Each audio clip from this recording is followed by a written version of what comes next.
Assalamualaikum warahmatullahi wabarakatuh. Alhamdulillah, wassalatu wassalamu ala rasulillah wa ala alihi wa ashabihi wa mawalah, amma ba'd.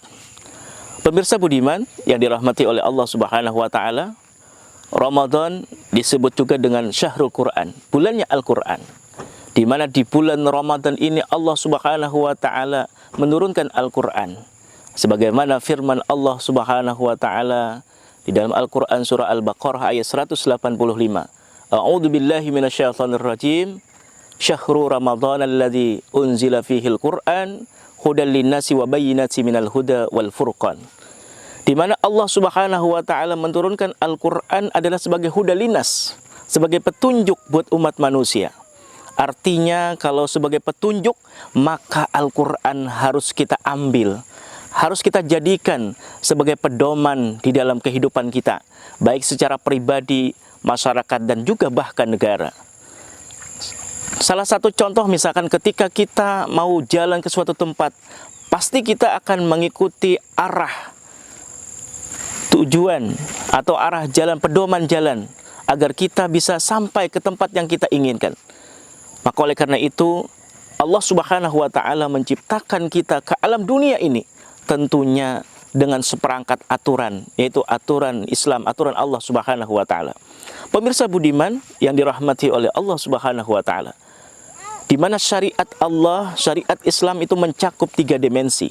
Dimensi yang pertama adalah hablum minallah, bagaimana hubungan kita kepada Allah Subhanahu wa taala, baik masalah ibadah seperti sholat, puasa, haji, doa.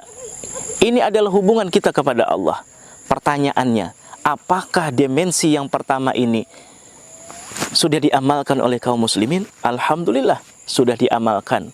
Walaupun mungkin ada sebagian di antara kaum muslimin yang masih belum mengamalkannya. Dimensi yang kedua adalah hablum minan nafs, hubungan kita kepada diri kita sendiri. Masalah pakaian, makanan, minuman, akhlak kita. Allah Subhanahu wa taala memerintahkan bagaimana kita diperintahkan untuk memakan harta yang halal lagi baik. Lalu juga bagaimana Allah memerintahkan kepada kita agar kita menutup aurat seperti itu. Pertanyaannya, apakah hablum minan nafs ini juga sudah dilaksanakan oleh kaum muslimin? Alhamdulillah, sudah diamalkan. Walaupun mungkin ada sebagian kaum muslimin yang belum mengamalkannya. Pemirsa budiman yang dirahmati oleh Allah Subhanahu wa taala. Yang ketiga, dimensi yang ketiga adalah hablum minan nas. Bagaimana hubungan kita kepada sesama manusia. Misalkan terkait masalah bagaimana sistem pendidikan Islam, bagaimana sistem politik Islam, bagaimana sistem ekonomi Islam, bagaimana sistem peradilan di dalam Islam. Ini ternyata belum dilaksanakan, belum diamalkan oleh kaum muslimin. Ini artinya apa?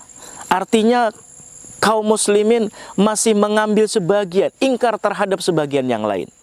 Maka oleh karena itu, di mana Allah Subhanahu wa taala mengancam kepada orang yang mengambil sebagian, ingkar terhadap sebagian yang lain, sebagaimana firman Allah Subhanahu wa taala dalam Quran surah Al-Baqarah ayat 85. A'udzu billahi minasyaitonir rajim. Afatu'minuna bi ba'dil kitabi wa takfuruna bi ba'd. Fama jazaa'u may yaf'alu dzalika minkum illa khizyun fil hayatid dunya wa yaumal qiyamati yuradduna ila asyadil azab wa mallahu bighafilin amma ta'malun.